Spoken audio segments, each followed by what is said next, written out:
अच्छा स्टूडेंट्स, हमारा एक टॉपिक है फर्स्ट ईयर का फाइनेंशियल स्टेटमेंट।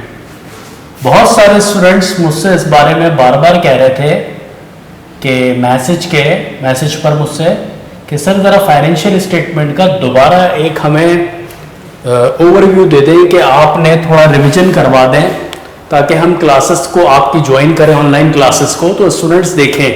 अच्छा, टाइम थोड़ा सा हमारे पास कम है, मैं इस हिसाब से बातों को थोड़ा कट करते हुए बात करूंगा। तो इतनी बात करूंगा कि फिलहाल आप मेरी बात समझ जाएं और रिवीजन आपका थोड़ा बहुत रिवीजन हो जाए, और रिवीजन होने के बाद जो है आप ऑनलाइन क्लासेस में जब पढ़ने बैठें तो आपको ये ना लगे कि टीचर पढ़ा के आ रहे हैं। ठीक है, तो इस वक्त हमारा टॉपिक सबको नजर आ रहा है फाइनेंशियल स्टेटमेंट का। देखें, सबसे पहले आप कोई भी जब टॉपिक पढ़ने जाते हैं तो आपको थोड़ा सा उसके बारे में थोड़ा सा पता होना चाहिए। टाइम के पेश नज़र मैं थोड़ा बात को आपको समझाने के लिए छोटी छोटी बातें आपको करके समझाऊंगा। फाइनेंशियल यानी पहला क्वेश्चन हमारे पास है, what is meant by financial statement. तो स्टूडेंट्स याद रखिएगा, फाइनेंशियल स्टेटमेंट्स क्या होती है। फाइनेंशियल स्टेटमेंट, देखो लफ्ज स्टेटमेंट का मतलब होता है एक्सप्लेन। तो याद रखिएगा, फाइनेंशियल स्टेटमेंट फाइनेंशियल रिपोर्ट होती है। फाइनेंशियल स्टेटमेंट को फाइनल अकाउंट भी कहते हैं। फाइनेंशियल स्टेटमेंट फाइनल अकाउंट क्या होता है? फाइनेंशियल स्टेटमेंट फाइनल अकाउंट जो है वो फाइनेंशियल रिपोर्ट होती है जो कि बिजनेस की फाइनेंशियल इंफॉर्मेशन बताती है। देखें, हमारे बिजनेस में कुछ स्टेक होल्डर्स होते हैं जो हमारे बिजनेस में इंटरेस्ट रखते हैं। जिस तरह सबसे पहले बिजनेस में इंटरेस्ट कौन रखता है? बिजनेस के अंदर इंटरेस्ट बिजनेस का ओनर रखता है। ठीक है, जिसको बिजनेस की इंफॉर्मेशन चाहिए होती है कि उसका इदारा जो पूरे साल काम कर रहा है, इदारे को काम करने पर या बिजनेस में काम करने पर फायदा हुआ या नुकसान हुआ, तो सबसे पहले तो ओनर होता है। ओनर के बाद सेकंड नंबर पे क्रेडिटर्स होते हैं। क्रेडिटर्स हमारे बिजनेस के अंदर दिलचस्पी रखते हैं, हमारी बिजनेस की मालूमात जानना चाहते हैं कि इनका जो बिजनेस है, इनकी जो मैनेजमेंट पूरा साल काम कर रही थी, इनकी मैनेजमेंट इतनी एफिशिएंट है कि उन्होंने प्रॉफिट को जनरेट करा है कि नहीं। तो सेकंड मैंने आपको क्रेडिटर्स बताया। और थर्ड स्टेक होल्डर आपके टैक्स अथॉरिटीज होती है, गवर्नमेंट यानी जो आपसे टैक्स लेती है। तो खैर बहरहाल, तो पहले तो एक बात याद रखिएगा, हमने आपसे कहा फाइनेंशियल स्टेटमेंट क्या होती है? फाइनेंशियल इंफॉर्मेशन होती है। और फाइनेंशियल इंफॉर्मेशन आप किसको देते हैं? कुछ लोग हैं आपके बिजनेस में ऐसे होते हैं जो कुछ स्टेक होल्डर्स जो आपके बिजनेस की इंफॉर्मेशन रखते हैं। जिस तरह सबसे पहले मैंने आपको ओनर्स की बात करी, ओनर्स के बाद दूसरी बात आपको मैंने क्रेडिटर्स की करी, क्रेडिटर्स के अलावा तीसरी बात आपसे मैंने टैक्स अथॉरिटीज की करी है। ठीक है ना? अच्छा, तो आप इनको फाइनेंशियल इंफॉर्मेशन देने के लिए आप सबसे पहले ये जानना चाहते हैं बिजनेस की परफॉर्मेंस, कि हमारे बिजनेस की परफॉर्मेंस कैसी है। अच्छा, बिजनेस की परफॉर्मेंस के अलावा ये एक और बात जानना चाहते हैं, बिजनेस की पोजीशन। तो स्टूडेंट्स, हमें ये बात याद रखनी है कि परफॉर्मेंस का जो हमें पता चलता है, परफॉर्मेंस का मतलब है कि आपका बिजनेस को पूरा साल काम करने पर फायदा हुआ या नुकसान हुआ।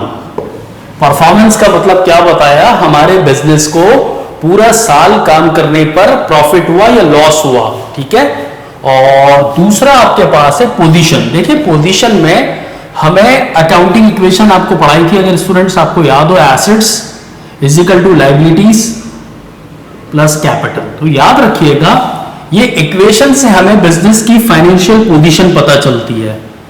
यानी हमें देखना पड़ता है कि हमारे पास, देखें एसेट्स, हमारे पास जो एसेट है वो आप ये समझ लें, ये एक हिस्सा है और ये दूसरा हिस्सा।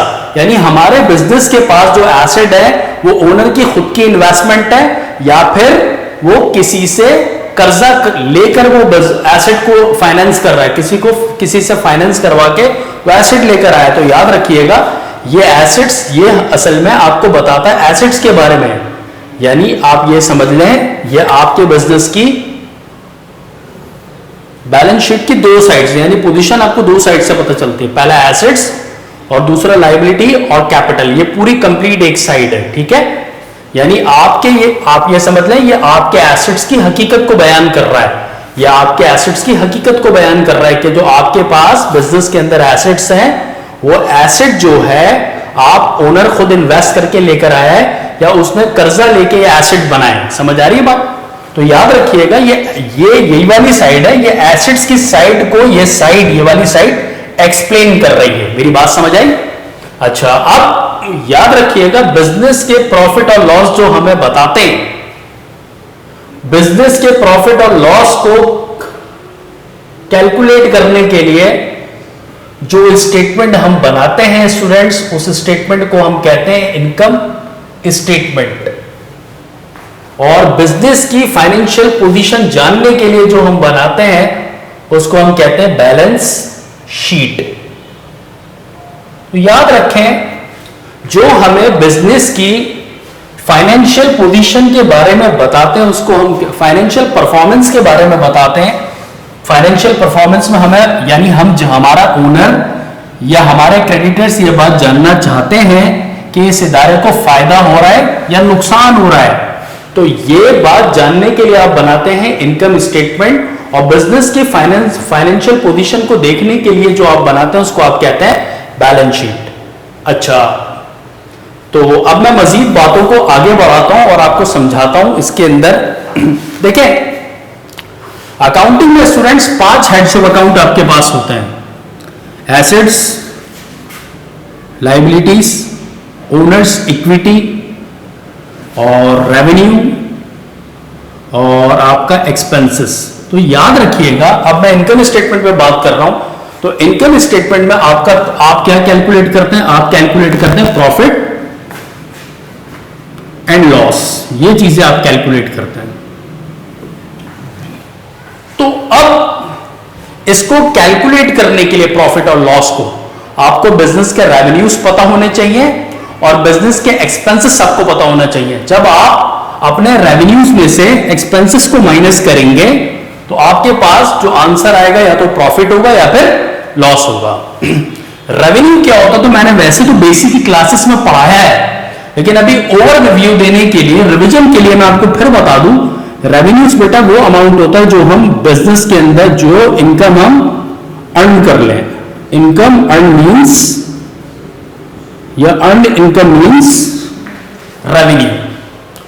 और एक्सपेंस क्या होता है? एक्सपेंस जो कॉस्ट बिजनेस में आपका एक्सपायर्ड हो जाए या एक्सपायर हो जाए उसको आप कहते हैं एक्सपेंस। तो आप टेक्निकली इस चीज को समझिएगा, जो पैसा आपने कमा लिया है उसमें से जो कॉस्ट आपकी एक्सपायर हो गई, इसके बाद जो आपके पास बचा वो या तो आपका फायदा होगा या आपका नुकसान होगा। ठीक है, तो प्रॉफिट और लॉस के लिए सबसे पहले इनकम स्टेटमेंट बनता है। इनकम स्टेटमेंट में, यानी मैं ये बात समझाना चाह रहा हूं, इनकम स्टेटमेंट में ये 2 अकाउंट इस्तेमाल होते हैं। हो सकता है वो आपसे एमसीक्यूज में, ये बातें एमसीक्यूज में अक्सर पूछी जाती हैं।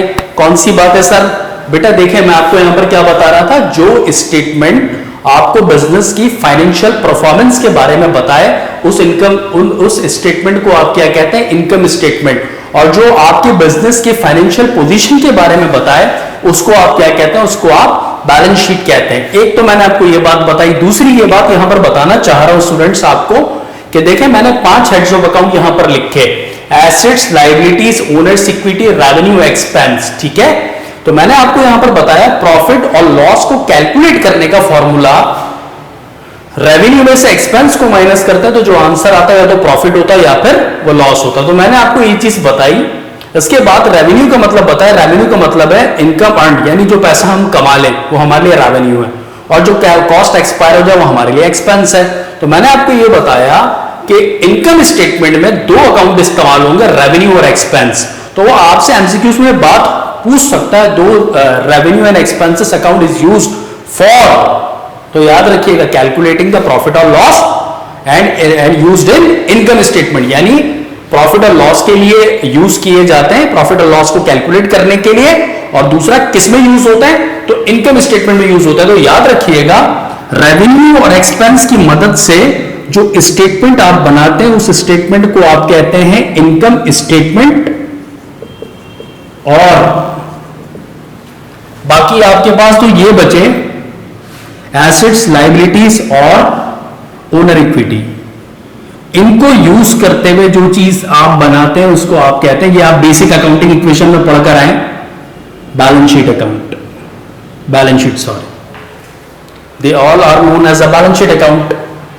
तो खैर बहरहाल ये बातें मैं आपको बता चुका था। अच्छा, मैं फिर थोड़ा सा यहां पर आपको समझाता हूं कि जो एसेट्स है, एसेट्स का मतलब आप सब जानते हैं कि आपको पढ़ाया गया था रिसोर्सेस, और ये जो दूसरी साइड है बैलेंस शीट की लायबिलिटी ओनर इक्विटी, इसका मतलब है sources.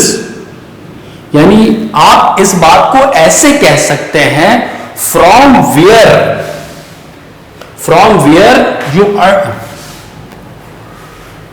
Where you have to earn the amount of asset. आपने एसेट कहां से लिए, या तो ओनर के खुद के होंगे, ओनर के खुद के तो इन्वेस्टमेंट है, कैपिटल है, और अगर वो कर्जा लेकर आया तो उसको आप लायबिलिटी कहेंगे, सही। तो आप याद रखिएगा, ये जो मैं यहां पर आपको बता रहा था कि बेटे यहां पर ये आपकी बैलेंस शीट की दो साइड है, एक साइड एसेट्स है, दूसरी साइड लायबिलिटी कैपिटल है। तो ये असल में आपको, आप ये समझ ले, एक तस्वीर है ना, ये एक तस्वीर के दो रुख हैं, यानी ये इसी चीज के बारे में बता रहा है। तो आप याद रखिएगा दोनों साइड आपस में क्या होनी चाहिए, बराबर होनी चाहिए। अच्छा, इसके अलावा मैं इससे आगे अगर बात करने जाऊं तो बेटा मैं अब इनकम स्टेटमेंट पर आया हूं।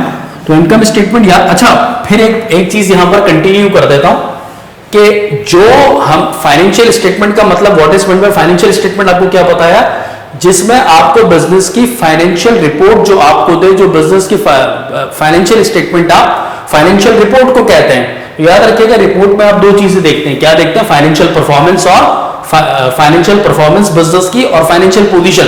फाइनेंशियल परफॉर्मेंस के लिए जो स्टेटमेंट आप बनाते हैं उसको आप इनकम स्टेटमेंट कहते हैं, फाइनेंशियल पोजीशन के लिए जो बनाते हैं उसको आप बैलेंस शीट कहते हैं। इनकम स्टेटमेंट में दो अकाउंट यूज होता है, रेवेन्यू और एक्सपेंस का अकाउंट, बाकी assets, liability, capital, owner equity आपका कहां यूज होता है, बैलेंस शीट में यूज होता है। अब मैं बात करता हूं इनकम स्टेटमेंट पे। स्टूडेंट्स देखें, इनकम हमारे पास बिजनेस तीन किस्म के बिजनेस होता है। पहला होता है सर्विसिंग बिजनेस, सर्विसिंग के बाद दूसरा आपके पास होता है मैन्युफैक्चरिंग बिजनेस, और तीसरा आपके पास होता है ट्रेडिंग बिजनेस।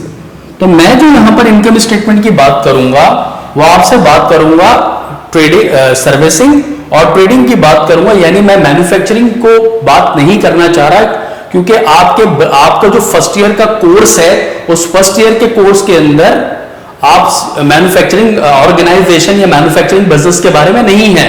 तो इसलिए मैन्युफैक्चरिंग की इनकम स्टेटमेंट और बैलेंस शीट जो हम बनाएंगे वो किसकी बनाएंगे, ट्रेडिंग और सर्विसिंग की। अच्छा, मैं जानता हूं कि पहले आप सर्विसिंग की बनानी चाहिए, लेकिन मैं जो अपनी नेक्स्ट क्लासेस में आपको पढ़ाऊंगा वो पढ़ाना स्टार्ट करूंगा ट्रेडिंग से। सर ट्रेडिंग से क्यों, क्योंकि बेटा आपके ज्यादातर जो क्वेश्चन है वो ट्रेडिंग के हैं, तो मैं आपको पहले ट्रेडिंग पढ़ाऊंगा, इसके बाद सर्विसिंग पढ़ाऊंगा। अच्छा, थोड़ा सा इसमें आपको एक चीज बता दूं, देखें ट्रेडिंग ऑर्गेनाइजेशन किस पे डील करता है, गुड्स पे डील करता है, ठीक है। और सर्विसिंग ऑर्गेनाइजेशन आप जानते हैं गुड्स पे डील नहीं करता, बल्कि ये क्या करता है, सर्विसेज देकर पैसे को कमाता है। तो याद रखिएगा दोनों के रेवेन्यूज जो होगा, यानी दोनों का जो सोर्स ऑफ इनकम होगा वो अलग होगा, ठीक है। ये किस पे डील कर रहा है, गुड्स पे डील कर रहा है, तो इसका सोर्स ऑफ रेवेन्यू क्या हो सकता है, सेल्स हो सकता है, सही है। अच्छा स्टूडेंट्स, अब मैं जो इनकम स्टेटमेंट जो आगे कंटिन्यू है ट्रेडिंग ऑर्गेनाइजेशन का, उसको भी समझाऊंगा, क्योंकि टाइम की कमी की वजह से मुझे अपने लेक्चर को यहां पर थोड़ा सा खत्म करना पड़ेगा। और अब मैं आपको नेक्स्ट क्लास के अंदर इनकम स्टेटमेंट बताऊंगा, और किसका बताऊंगा, ट्रेडिंग ऑर्गेनाइजेशंस का, सही है। जब तक के लिए अल्लाह हाफ़िज़। और नेक्स्ट जब मैं बताऊं, नेक्स्ट जब हम रिकॉर्डिंग यहां पर कराएंगे बेटा, उसमें आपको नेक्स्ट क्लास में बताएंगे ट्रेडिंग ऑर्गेनाइजेशन का इनकम स्टेटमेंट बनता कैसे। तो नेक्स्ट के लिए आप वेट करिएगा, ठीक है। अल्लाह हाफ़िज़।